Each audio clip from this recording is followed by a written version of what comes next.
welcome to the show. Today we have Jerry Garcia out of Denver, and he is in London, and we have Shawn out of Georgia in Commerce, you said, right? Yes. Awesome. Thank you for joining me today as we talk about real estate and kind of what it's like to be out there and what's been working for us and what hasn't been working for us. I just kind of want to hear a little bit about your businesses and what you've been doing recently and what you are working towards on in the future. All right, I'll go ahead and start. My name is Jerry Garcia.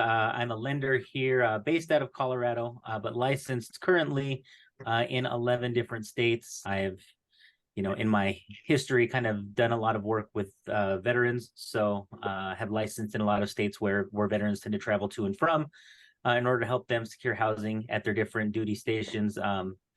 In particular, with that group, helped them with house hacking. If that's a concept you're familiar with, where you either buy a duplex, triplex, fourplex, you occupy one unit, rent out the others in order to help you cover that mortgage cost.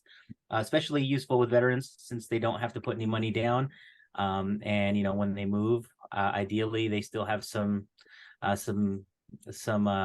entitlement left over so they can go to the next duty station and repeat, and so hopefully prepare for life out of the military and after the military, have some cash flowing properties. Shawn, tell us a little bit about you.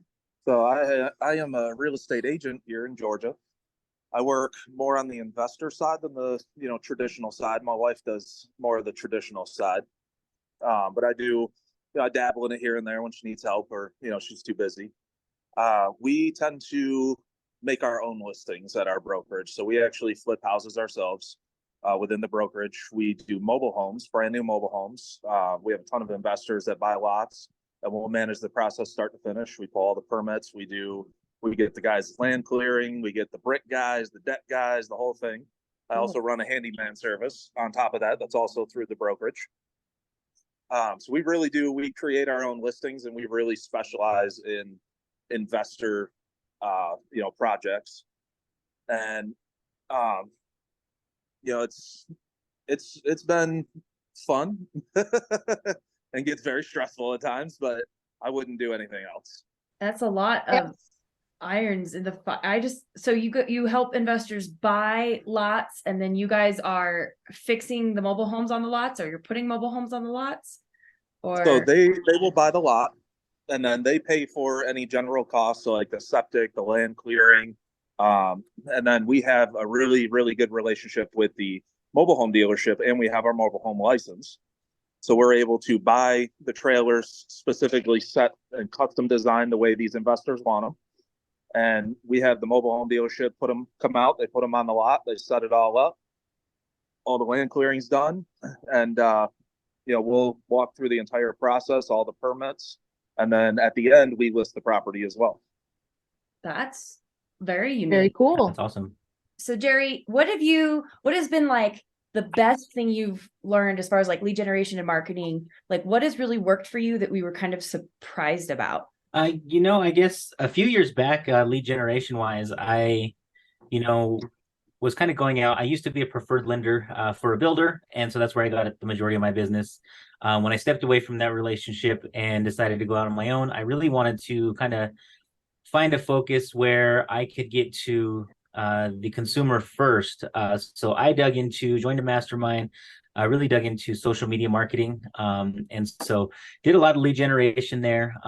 Got decent enough at it where I partnered with several agents in the area, and they would contribute some ad spend. I'd put some ads out there. We would build a database, and then it's about calling lists, following up for online leads. You're going to take a few months usually to develop that relationship enough to get to the point where they're actually ready to buy. But that's something I've done in the past, something that's very useful. And outside of that, it's really about building, I feel like, a brand online and having people know you to be who you are and what you do, and have people calling you just from that visibility. So were you doing like paid leads or like organic, like just kind of like posting for your So I've done both. When I talk about the social media marketing, that was paid. We'd run some paid advertisements, some real basic ads. Leads came in very cheap, but not terribly high quality. I've done leads that were lower quality and cheap, and ones that are higher quality and more expensive. So just kind of depends on the budget, depends on what you're looking for, how good of a follow-up team you have behind you. And then the rest of it's just, like I said, the visibility, the taking the time to build your online brand so that people know who you are and what you do. And when they think of real estate, they reach out to you. I feel like every person who does social media has a different question or answer for this question. How often should you post, Jerry? I think depends on the platform, first of all. But I think, and I'm not great at this anymore myself, but when I was doing this pretty regularly, I'd say once a day is probably a pretty good platform. There's a formula you're supposed to follow where you do, at least historically, about 3 personal posts to 1 business post from your personal page. That way you're not inundating everyone with your business constantly, but you're posting enough that the algorithm likes you, and you're plugging your business in often enough that people are seeing it and still know that that's what you're doing. So okay. I know other platforms, now that this is Facebook, I'm most comfortable with. I think Instagram, TikTok, probably the people who do best on those platforms post multiple times a day. So awesome. Do you guys, Shawn, do you do any social media marketing or with any of your, are you getting leads? Are you advertising like maybe done projects? So a lot of the times we actually found the most success so far has actually been in just our groups. You get in a bunch of groups in the area, county groups, home sale groups, all that stuff, the yard sales.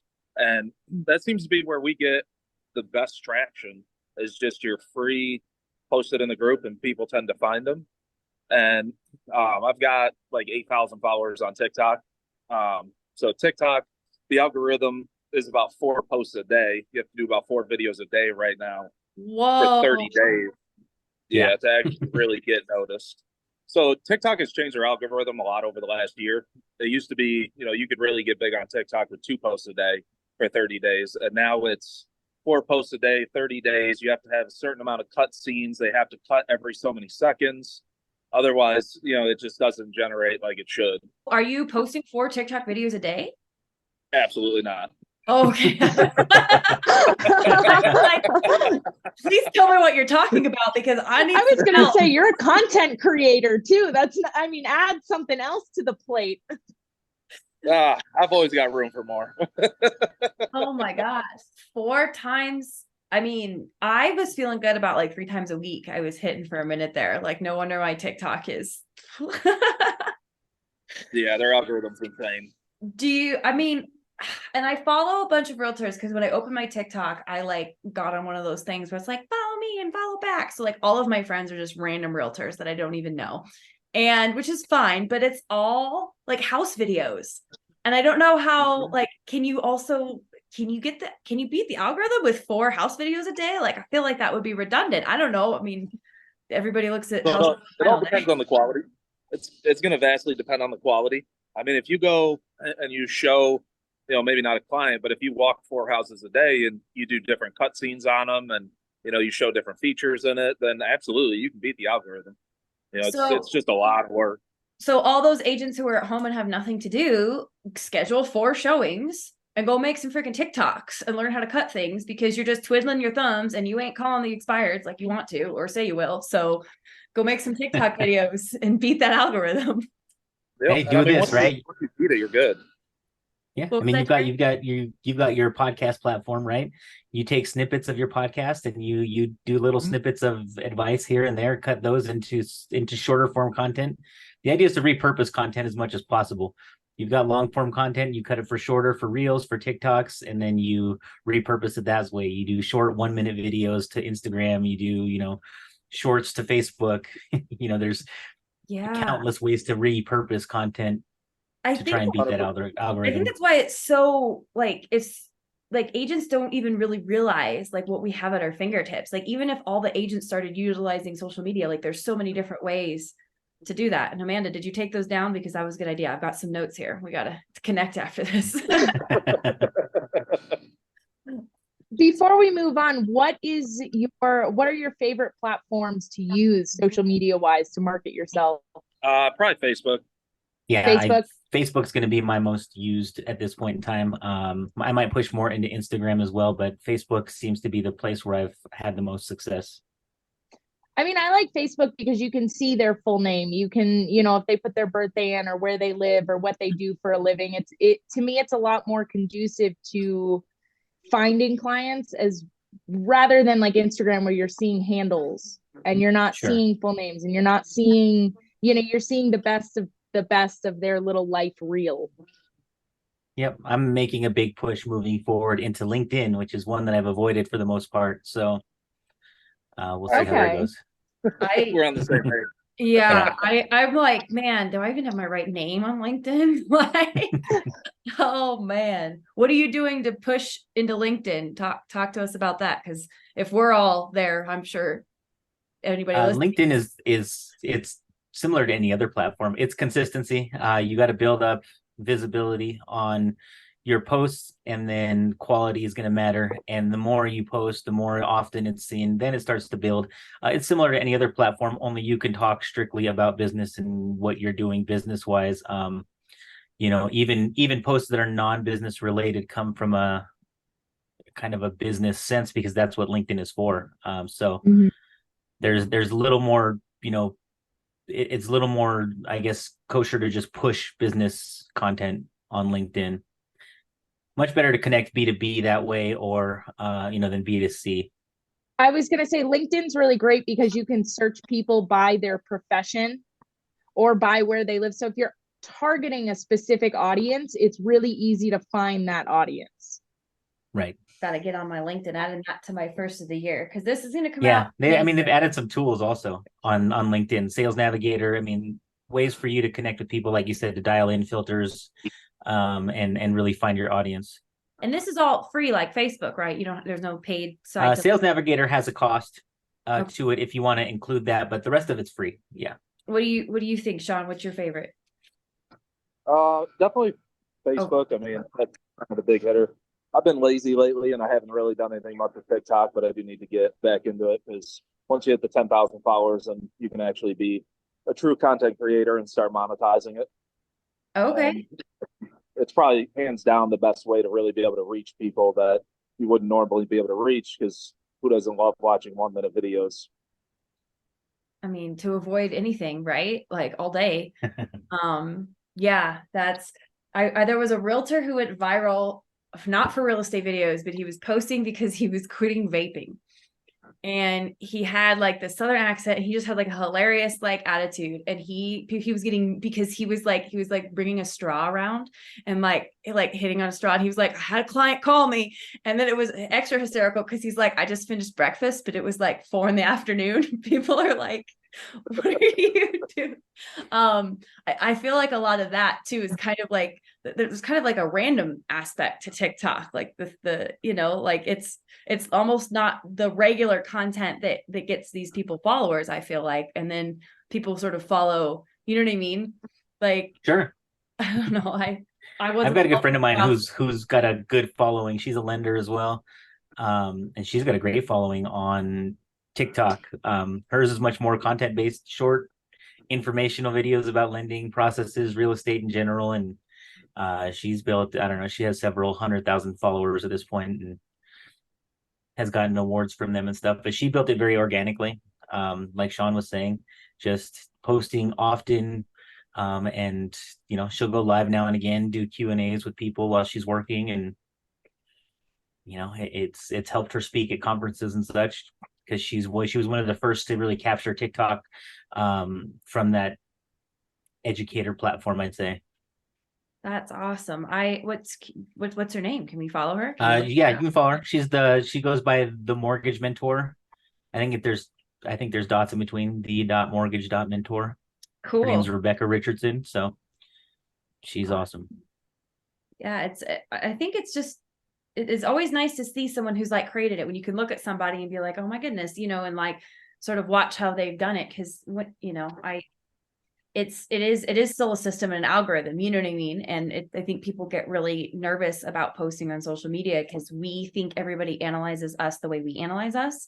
And that's just not the case. You know what I mean? Like get the content out there, to kind of say what you want to say. What do you do now that you wish you had started doing earlier?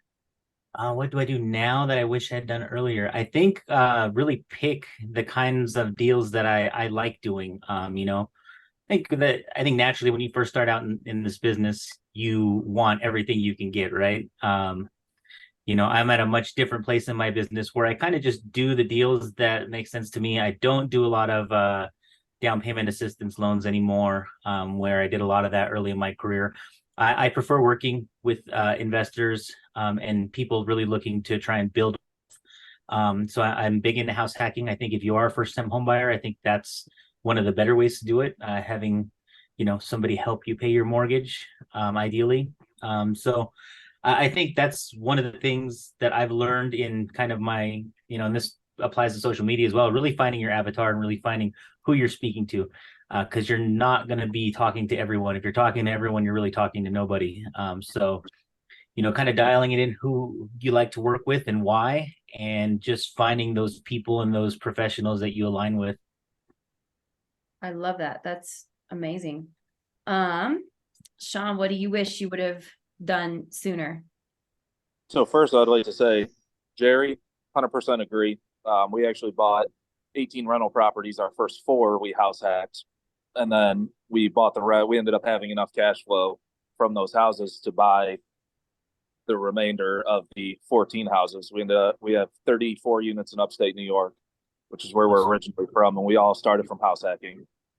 But one thing I definitely wish I would have done sooner was just seek out a mentor. Actually, look for somebody and find those people in these groups in these areas that they specialize. Like the brokerage I have now, they specialize in investors, and every other brokerage is different. You see like the Keller Williams, the Century 21s, the Remaxes, and they're all great. Don't get me wrong. Like I have nothing against them, but I really wanted to find that hometown brokerage that was, heavy into an investing mindset within the building itself and not just other people working with investors. I wanted to be the investor and work with investors.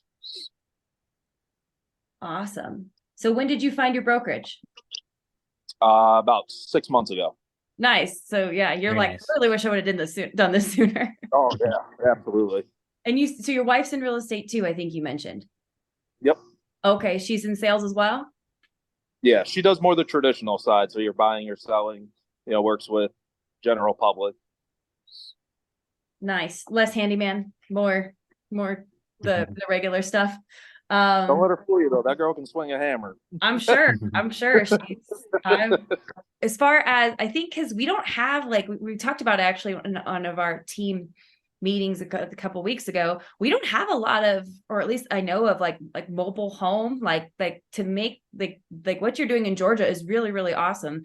And I think if agents knew more about how to make things like that work, it would really help solve a lot of this housing crisis. Because I mean, a mobile home on land is a perfectly decent place for someone to live. And I think most people would rather live there than even an apartment, and start paying on their, what is it traditional financing that you guys can do when you finish those projects, or can you get those first time home buyers in the door?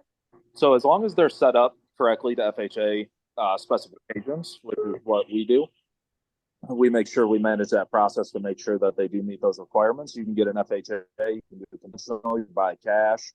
And one of the big things that we're actually doing right now in this market is we're actually giving $10,000 towards closing. And they're getting in these mobile homes for $1,000 or $2,000. Wow, that's amazing. It's not just great for the investors, but it's also truly affordable housing for people to be able to have. Yeah. And what you're doing is so valuable to your buyer clients, to your investor clients, and especially with the light of everything that happened with the DOJ and whatnot.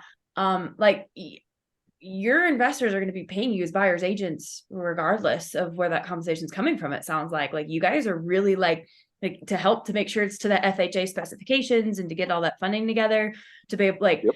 You guys are really filling a niche and doing that's very cool. If you can send some pictures so we can sort of see some projects, I would like to look at them. Absolutely. I can send you pictures. Awesome. How do you keep your mindset straight? We know this is mindset game we're in. So tell us how you keep that there.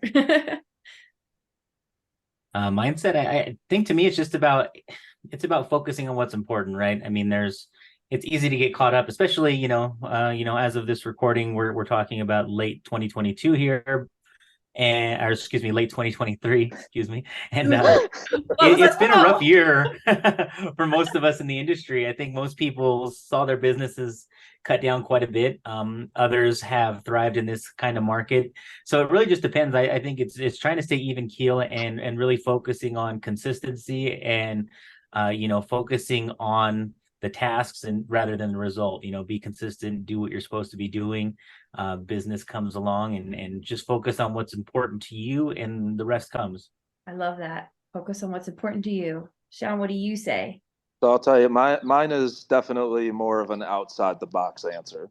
So I am naturally a very lazy person. And if you give me the opportunity to sit on the couch, I'm going to sit on the couch. So the one thing I really hold true is that I will schedule myself constantly to a T every minute of every day to make sure that every second of my day is taken up. Because as long as I have schedule and I have something to do, then I will get up and go do it. So I get up at 3 a.m. every single day, 7 days a week. Dang. First, I go jump in an ice bath, which is absolutely terribly amazing. Oh my God. I'll go to the gym and I'll get to work usually about 5:30, 6 o'clock in the morning. And I don't stop until 8, 9 o'clock at night, 10 o'clock at night. I work 80 to 90 hours a week, every single week. I've done it for the last 13 years, and it's who I am. That's how I'm structured, and that's how I kind of keep that focus is work. It's truly what I love to do, which is just very odd to people. I mean, when you open up with a 3 a.m. ice bath, yeah, you're definitely, people are probably, that's crazy. So do you have how do you get so much, ice bath every morning at 3 a.m? Oh yeah. Like with ice? Where do you get that much ice? Yeah, that's my next question. Where do you get your ice? So I use 1 gallon bags with the little sandwich baggies, fill them up with water, put them in the freezer, use right now, this morning, we're going through a cold front. So it's like 35 degrees here right now. And I'm shivering sitting outside. But normally in the summer, you use 6 or 7 of those and you really don't want the temperature somewhere between like 40 and 50 degrees. You don't have to go super cold like people think. It's not 30-degree water. If I want to do that, I'd go jump in, Lake Michigan or something. I'm also a big proponent of the morning routine. I used to wake up at 4. Now that I got a baby and stuff, I'm kind of like between 5:30 and 6:30. But the morning routine and having the savers, I was all into that. But ice baths have never been something I can do. I am so impressed. So you take 30 freaking 3 a.m. ice baths a month? That is, yeah. That is. Do you have an award for this? I need to send you an award for this. I'm hoping Gary Brecka sees this because he's the one that turned me on to the ice baths, and it's been an absolute game changer. How long do you feel stay? So alive in the morning? It's 3 minutes. Just 3 minutes? Oh my God, that's a long 3 minutes. 3 minutes is the lowest, 6 minutes at the highest. That's all you need, and it'll release the endorphins, and it starts activating your brown fat in your system, so it'll actually help you lose weight as well. But it gives you that mental stimulation. There's no faster way to wake yourself up in the morning, especially if you're not a morning person. Go sit in some water that's extremely cold. I drag my wife out of bed in the morning and make her do it. I gotta do a gentle wake up. Oh, just a very gentle. Just try it one time. I feel like I do it and then want to immediately go back to bed. You'd be surprised. I've never done the ice bath. I've done cold showers, which is not quite as cold, but he's right. It's definitely it wakes you up. It gets your body's functionality going. Your body is forced to start working to keep yourself warm. It goes into almost survival mode. That's why you have to stand there for that time frame. Wow. And body starts working. So do you have any specific morning routine you do, Jerry? I at my best, I wake up and I run and do exercise and kind of get the day going early. At my worst, no, I don't. But I'm somewhere in between right now, working back toward getting to a good morning routine, because I find myself a lot more productive when I am sticking to that morning routine. I feel better. I work better, more productive, more efficient, more focused, all that stuff. So I definitely am a big proponent of it. And, sometimes life gets in the way, and I got to get back to it. I think it just helps, focus you even. And like I said, I am not an ice bath, cold shower person in the morning at all. My morning routine is not, but I have been since October 2019. I do a journal every morning, and I write 5 things I'm grateful for, 10 goals I'm working on, 3 things I need to do, and then 1 way I'm going to take care of myself that day. And it's been cool because I've probably crossed off like 8 or 9 things over the last 4 years as I keep, hitting those goals. And I did it to quit smoking. I was a cigarette smoker for 10 years, and I wrote every day for like 60 days that I was not a smoker.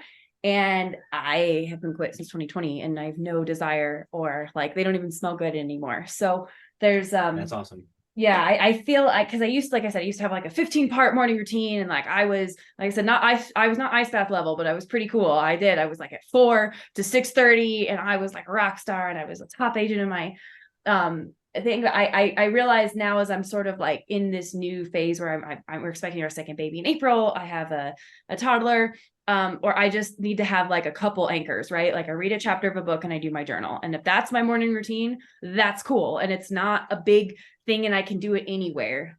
Because I think as we ebb and flow and change in our lives, we need to be open to the fact that our routines will too, instead of, unless, who knows, Shawn might be 80 and we might be talking to him again, and he might be like, just got my house bath, ice bath. We don't know. But that's my 2 cents on morning routines.